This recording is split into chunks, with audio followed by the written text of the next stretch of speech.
Okay, we're live on Facebook. So, hi, this is Michael Lavers. I'm the international news editor for the Los Angeles and Washington Blade, and I'm thrilled to have Jaime, Marín, Rocha from Jardín de las Mariposas here. And Jaime, thank you for joining us today. And Jaime is based in Tijuana. He runs the LGBTQ migrant shelter there. So Jaime, just to start off, talk about Jardín de las Mariposas and how many people live at the shelter and some of the work that you guys do on behalf of LGBTQ migrants who are in Tijuana. Yes, thank you very much, Michael, for allowing me to be here with you today and be able to talk a little bit about the work that we do here in Tijuana. We at Jardín de las Mariposas are like a sanctuary place for our refugees and migrant people that are fleeing from their countries from violence and persecution.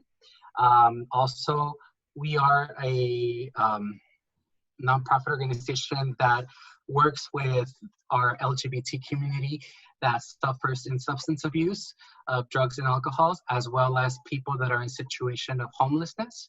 And we have 3 different programs in our organization, and 3 different programs have 3 different necessities, different needs, and different way of approaching the overall well-being of an individual.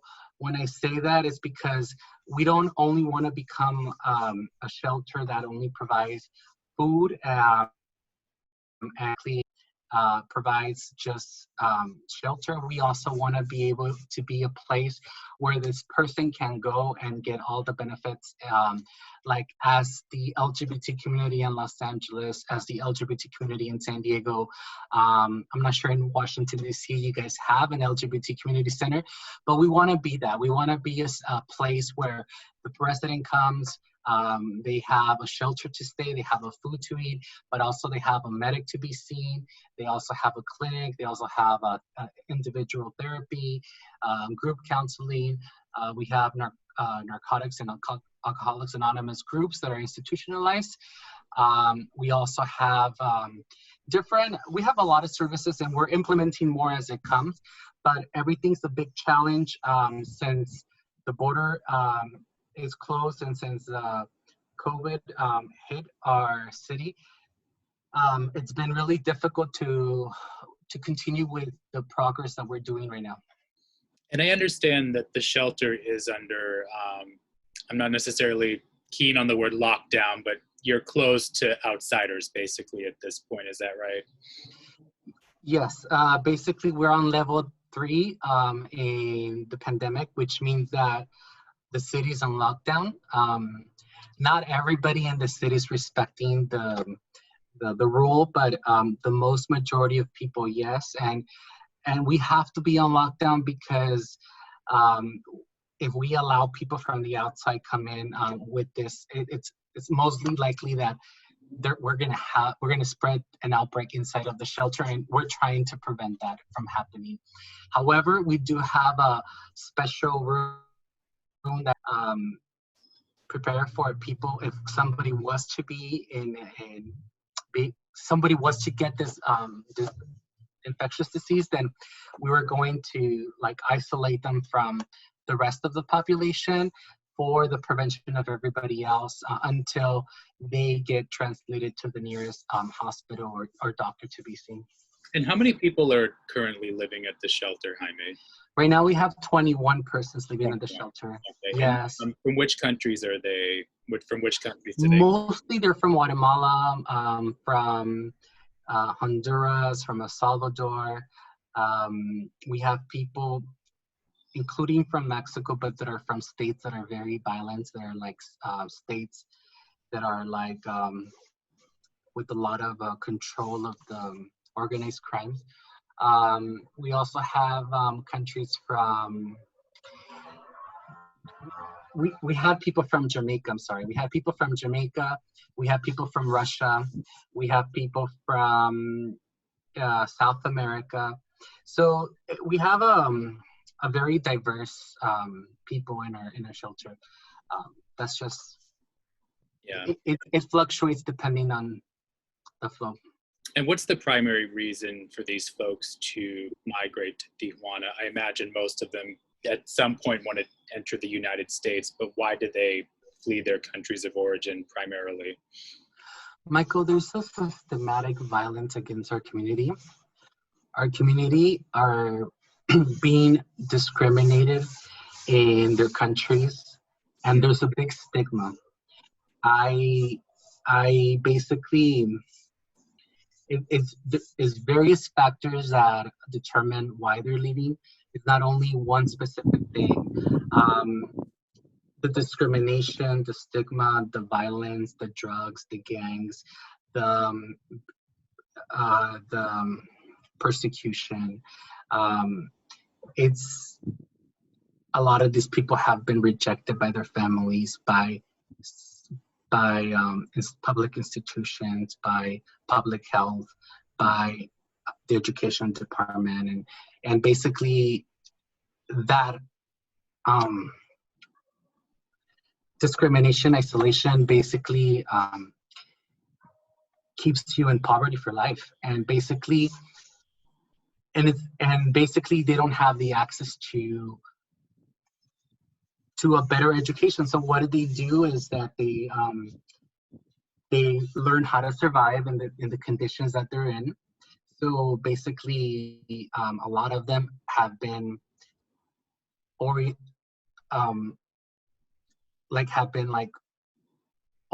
to basically perform sex work and to basically do other types of works that are not very that doesn't require a lot of education, but basically it's with the organized crime, then they start getting threats for extortions, and they don't want to pay. And the bottom line is that there's no laws or anything that gives us protection as human beings. Real quick, just to talk again about just the precautions that the shelter has taken during the pandemic. Talk about what precautions you're taking inside the shelter. I know that it's under lockdown, but talk about what you're doing to ensure that folks who are inside don't contract the virus and things like what precautions inside are you taking at the shelter right now? Absolutely. So since the pandemic started happening, we were not prepared. We didn't have it. It caught us by surprise.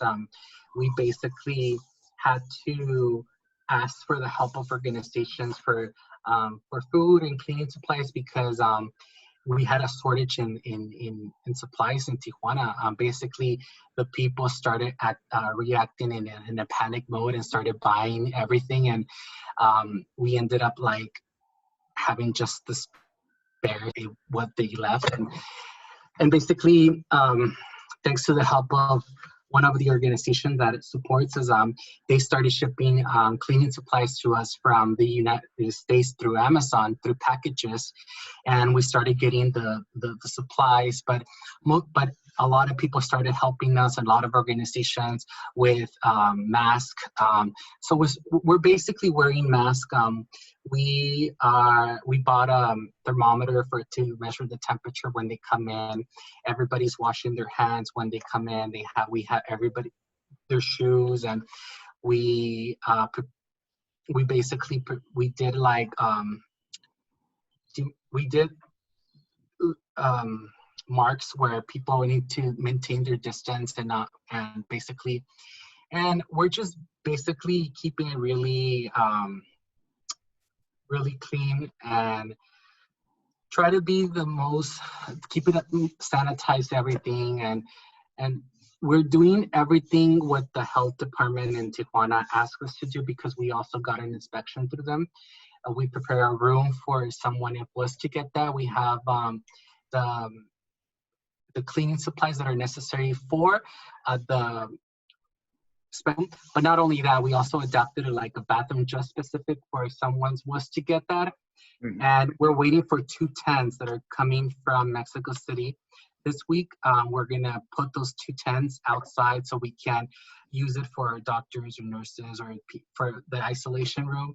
And so we're basically taking all the necessary measures to keep everybody safe. And I don't know if even with doing those measures going to keep us completely safe, but we're doing everything we can to basically protect ourselves and protect everybody else.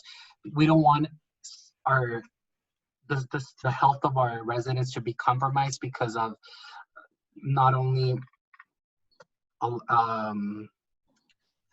is the COVID, but they also have a lot of them. I would say 90% of our population has a different type of health condition. I see. So it sounds like you have everything you need for the time being. For the moment, yes. Okay. We are basically good for the moment. It's just that everything changes as it goes. I would say right now I can say yes, but I would say in 3 or 4 months, I don't know. It all depends on how everything starts to change. And I hope that from this, we can learn that this is probably something that we needed to do from a long time ago. And basically, it's given us those habits and keeping us safe. There's been a lot of talk, as I'm sure you know, here in the US about the federal government's response to the pandemic. And certainly it has not been anywhere near to the level that folks would expect. We have about 100,000 deaths at this point. I think there's 3.5 million confirmed cases here in the US. What's the situation in Mexico, and how is the federal government in Mexico and also the state government in Baja California and Tijuana? How have all of the levels of government in Mexico responded to the pandemic from your perspective? From my perspective, from what I see is that the federal government at the beginning when this pandemic occurred had a slow response in reacting. I know that the federal government probably didn't understand the enormous problem that was existing. And I think part of it, they didn't want it to because a lot of countries around the world started closing their borders, and they started protecting their residents from flights from China or from a lot of places where they were having this level 1 or 2 phase from Spain or Italy. But the Mexican government didn't do anything. And part of it, I think it was also economics. I think it had to do with the fact that 50% of our population in Mexico lives in informality, meaning that they don't have like a formal job where you have social welfare, which you have benefits, or you can stay at home and work from home and basically and receive your paycheck through your employer, or basically the government send you some type of health. We don't have that kind of system in Mexico. So basically that was going to basically be so harmful for the Mexican economy. And I feel that that was part of the reason also, because it would send a message because the US was the country that was that had more cases than Mexico. So for us that we live in the borders, that we live along the border, we knew that sooner or later this was going to come over, because the population that we have in Tijuana, I would say Tijuana is the most busiest and transit border in the world, which means that at least 25% of the population in Tijuana are Americans who live in Mexico, that are basically living here and that are working in the US, or their children are going to school. And basically and there's a lot of commerce in all countries. So I knew that sooner or later this was going to we were going to basically be hit.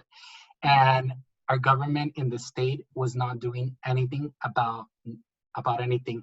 San Diego was already in lockdown, and the government was already basically taking those measures, and Tijuana wasn't actually doing anything. It took so long that right now, this specific moment, Tijuana is the #1 city in Mexico with the most cases of COVID. And right now, I didn't realize that. Yeah, Tijuana has the most cases in COVID right now. And basically, it's really serious that our hospitals right now, there's not, people are dying. people are dying because we don't have like the respiratory equipment. We don't have a lot of the medical supplies that are needed. So it's kind of scary because the only thing that we can do to help is just staying at home and basically follow what the government officials are trying to do now. But if this was to be taken, if this would have been taken actions, let's say about a month ago or 2 months ago, probably it wouldn't take this prolonged day of being in isolation, because now we are in the month of we're about to May be in June. Yeah. And we're like almost 2 months in lockdown, and basically it feels eternal. It feels like it's never gonna finish, and I feel like when is this gonna go back to reality, back to my life? And because everything is through this now. This is a way of communication right now. And I was at your shelter 3 months ago. I think it was February 26th or something. 3 months ago today, I think I was at your shelter, and it seems like 100 years ago when we were there and everything was normal, and then like literally 2 weeks later, everything was shut down. It's insane, to think about it, and we often forget what day it is too. You have to look at the calendar. Oh, today's May 26th. Are the migrants who live at the shelter, are they having any sort of like mental health issues related to the uncertainty? Talk a little bit about that aspect of it, if you could. There's a feeling of stress between all of them. There's an anxiety, and they want to go out, and basically there's a lot of restrictions in the city, but not only that, also there's nothing open, so there's nothing that they can basically go to, but there's a lot of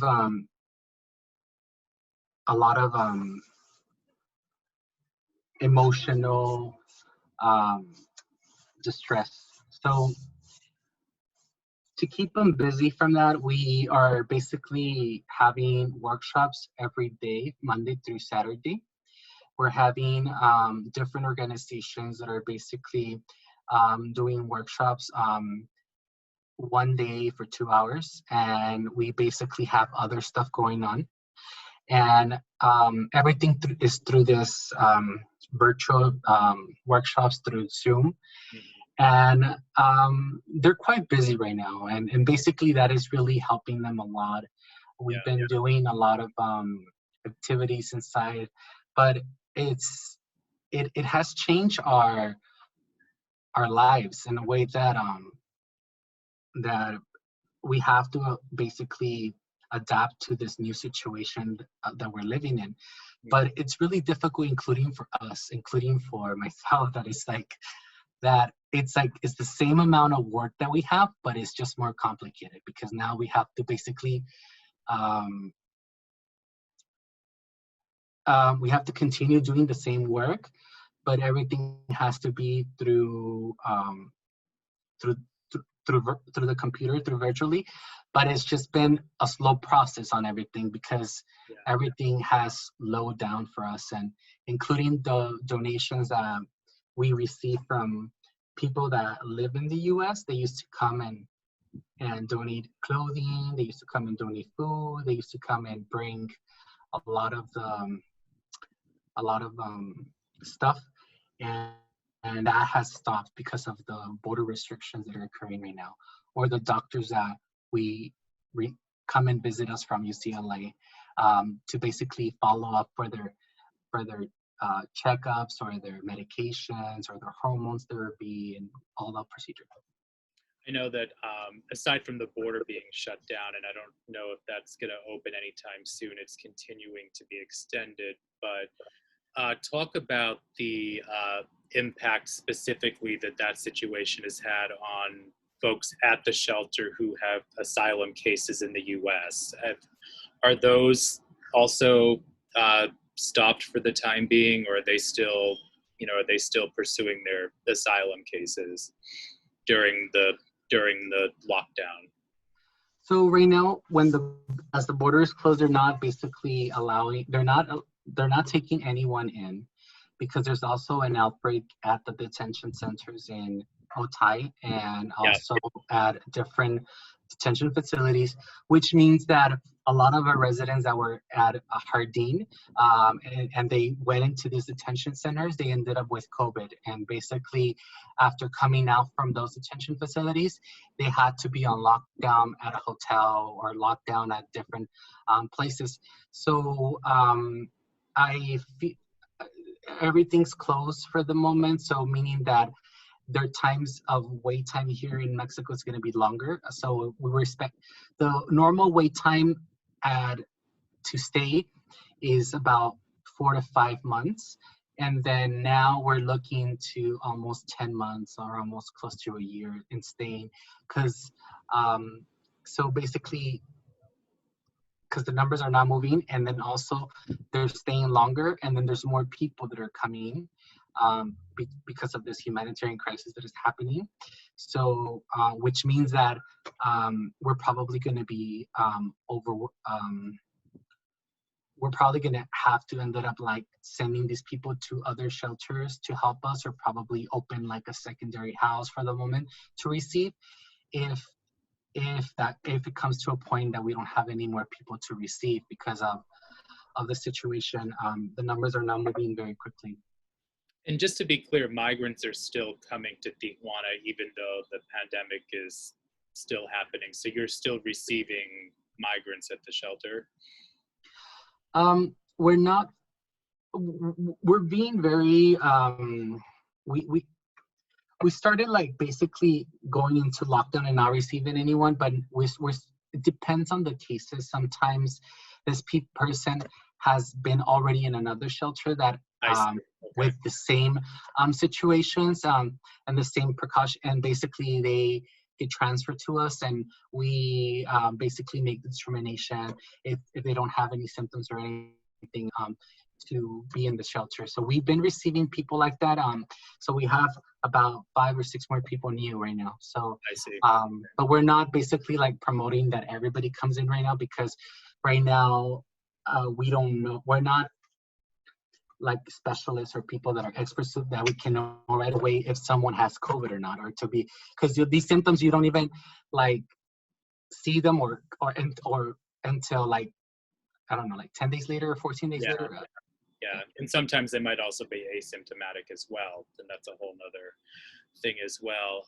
One question I wanted to ask you, Jaime, is that the Trump administration's immigration policy, as you obviously know, is very hard line. It's very punitive. Do you think that he's using the Trump administration's using the pandemic to further target immigrants and migrants who are looking to come into the U.S. by closing the border, by suspending these asylum hearings? Any thought on that piece? That's my belief. And why do I feel that? It's because I'm not an attorney. But a lot of the attorneys that we work with different organizations and with different in the U.S. Or in Mexico, they basically that's the feeling that they have. So basically, I speak for my opinion based on the information that I receive from the experts on what's happening, and based on what I see on the ground, and basically what they're doing at the border here at Chaparral, at the shelters, and how the U.S. government has conditioned the Mexican government to do certain things that the Mexican government never used to do. One of the things is keeping a wall. We don't have like a border wall like between Guatemala or Mexico, but we do have the National Guard basically keeping the people from coming up north, and basically they're not allowing anybody the flow of migrants or refugees to go up north and stuff like that. Or we're basically seeing shelters that are basically run by the federal government that the federal government never had a shelter. There's more important things that the city or our citizens need, that the federal government getting involved in running shelters for migrants. And I think there's already a lot of shelters, a lot of organizations that are already established that are doing a great job, and that are basically, and instead of helping these organizations to basically follow the rules and regulations or laws, or basically help them grow, the government is basically discouraging people to go to the US and offering them like humanitarian visas here in Mexico, and including a job, so they don't have to like basically continue to move up north. So it's I feel that there's the Mexican government is complicit with the US government and a lot of the stuff that are happening right now. I was just going to ask you that question. Do you think the Mexican government is doing this in response to pressure from the Trump administration?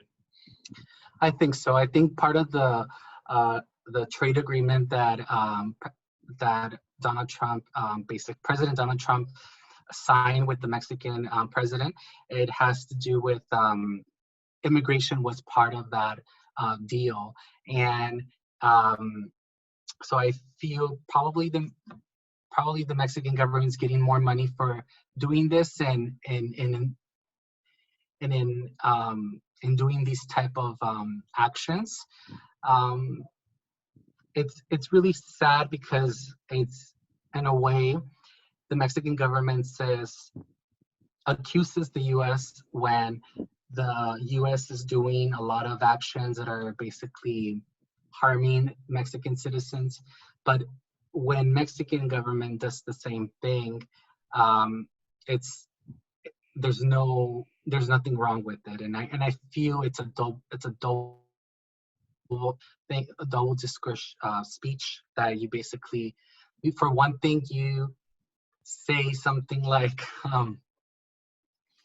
look, you're bad people, look how the way you treat us in the US, look at how many people are dying in the borders up in the north. But a lot of people in our country just transiting from Guatemala to up north to Tijuana, a lot of migrants and refugees have been disappeared. A lot of them have been killed. A lot of them have been, there's been a lot of death going on, and a lot of abuse from society, or from institutions, and from organized crime, and from everyone. Yeah. It's not a safe place, basically. Mm-hmm.